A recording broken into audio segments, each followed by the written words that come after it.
ममता बनर्जी पर केंद्रीय जांच एजेंसी के गंभीर आरोप है। मुख्यमंत्री का जवाबी हलफनामा आया है और सुप्रीम कोर्ट की सख्त निगरानी में इस पूरे मामले को देखा जा रहा है। लेकिन आज जो सुनवाई हुई उस पर हम बात करेंगे। जी हां, ममता बनर्जी से जुड़ा सुप्रीम कोर्ट में आज एक बार फिर आईपैक रेड मामले में बड़ी सुनवाई हुई है। आइए इस रिपोर्ट में हम आपको बताएंगे कि आईपैक पर छापे को लेकर ईडी के आरोप पर आखिर अब तक और क्या हुआ है। राज्य सरकार और मुख्यमंत्री ने अपने हलफनामे में क्या कुछ कहा है और आज सुप्रीम कोर्ट में क्या कुछ हुआ। ये पूरी जानकारी तथ्यों और कोर्ट रिकॉर्ड पर आधारित है। दरअसल सोमवार को पश्चिम बंगाल में एसआईआर अभ्यास के बीच मुख्यमंत्री ममता बनर्जी दिल्ली में मुख्य चुनाव आयुक्त से मिलने पहुंची थी। उनके साथ आए लोगों ने दिल्ली पुलिस पर रोके जाने का आरोप लगा दिया। तृणमूल सांसदों के हस्तक्षेप के बाद लोगों को दूसरे गेस्ट हाउस में शिफ्ट किया गया और ये लगातार दावे किए जाने लगे। हालांकि बैठक के बाद ममता बनर्जी ने चुनाव आयोग पर भाजपा का दलाल होने जैसे शब्दों का आरोप लगाते हुए कड़ी नाराजगी जता दी। यहाँ मंगलवार को सुप्रीम कोर्ट में आईपैक मामले को लेकर राज्य सरकार और प्रवर्तन निदेशालय पर सुनवाई हुई। 8 जनवरी को पश्चिम बंगाल में political consultancy firm Indian political action committee यानी आईपैक के ऑफिस और उसके को-फाउंडर प्रतीक जैन के घर पर प्रवर्तन निदेशालय यानी ईडी ने तलाशी ली थी। तभी से मामला शुरू हुआ था। ईडी का कहना है कि ये तलाशी कोयला घोटाले से जुड़े मामले की जांच के तहत की जा रही थी। इसी तलाशी के दौरान मामले ने राजनीतिक और कानूनी मोड़ ले लिया। ईडी का आरोप है कि जब आईपैक के ऑफिस में तलाशी चल रही थी तब पश्चिम बंगाल सरकार और मुख्यमंत्री ममता बनर्जी ने केंद्रीय एजेंसी की जांच में हस्तक्षेप किया। ईडी के मुताबिक केंद्रीय अधिकारियों को डराया धमकाया गया है, उनके काम में बाधा भी डाला गया और उन्हें अपने कानूनी कर्तव्यों का पालन करने से रोका गया।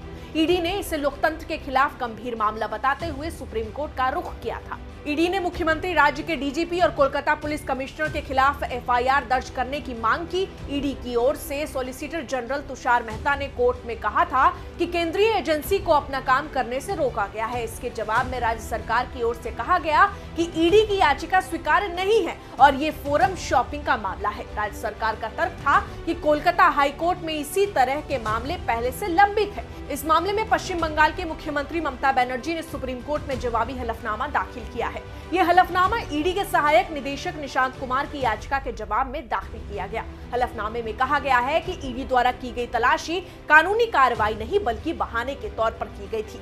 ये भी कहा गया कि तलाशी की आड़ में तृणमूल कांग्रेस से जुड़ा गोपनीय राजनीतिक डेटा ले जाने की कोशिश की गई। हलफनामे में आरोप लगाया गया कि ईडी पॉलिटिकल डेटा की गैर कानूनी चोरी की कोशिश कर रही थी। ये भी कहा गया कि ईडी आने वाले असेंबली चुनावों के लिए टीएमसी उम्मीदवारों की सूची हासिल करना चाहती है।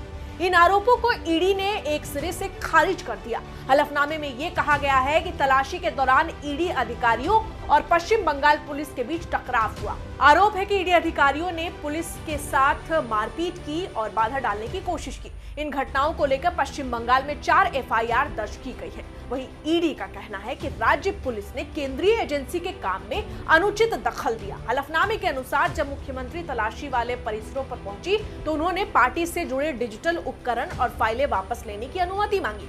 हलफनामे में कहा जाता है कि कुछ उपकरण और दस्तावेज वापस लेने की अनुमति दी गई और इसके बाद मुख्यमंत्री वहां से चली गई थी। हलफनामे में ईडी की अपनी पंचनामा रिपोर्ट का हवाला देते हुए कहा गया कि तलाशी शांतिपूर्ण और व्यवस्थित तरीके से हुई है। ये भी दर्ज है कि तलाशी की प्रक्रिया मुख्यमंत्री के जाने के बाद भी चलती रही। हलफनामे में ये कहा गया है कोयला घोटाले में तृणमूल कांग्रेस या उसके किसी पदाधिकारी को आरोपी नहीं बनाया गया है।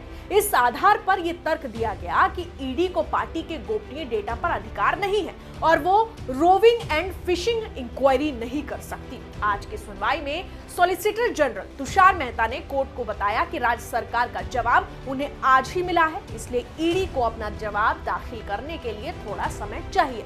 इस पर सुप्रीम कोर्ट ने सुनवाई आगे बढ़ा दी है। अब मामले की अगली सुनवाई 10 फरवरी को तय कर दी गई है, यानी अगली सुनवाई 10 फरवरी को होगी। पिछला आदेश पिछली सुनवाई में सुप्रीम कोर्ट ने एफआईआर दर्ज करने पर रोक लगा दी थी।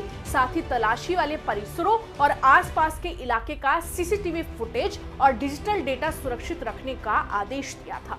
कुल मिलाकर आईपैक रेड मामला अब केंद्रीय एजेंसी और राज्य सरकार के बीच कानूनी टकराव का रूप ले चुका है। एक तरफ ईडी के आरोप हैं, दूसरी तरफ राज्य सरकार और मुख्यमंत्री का पक्ष है और अब सुप्रीम कोर्ट की अगली सुनवाई 10 फरवरी को होगी, जहां आगे की दिशा तय करेगी कि अब मामला कहां तक पहुंचेगा। फिलहाल मामला कोर्ट के विचाराधीन है। बहरहाल इस पूरी खबर में इतना ही, लेकिन आप इस पर क्या कहेंगे, आपकी क्या प्रतिक्रिया है, कमेंट में जरूर लिखें। मैं आपके साथ रंजना उपाध्याय, आप देख रहे हैं HCN न्यूज। धन्यवाद।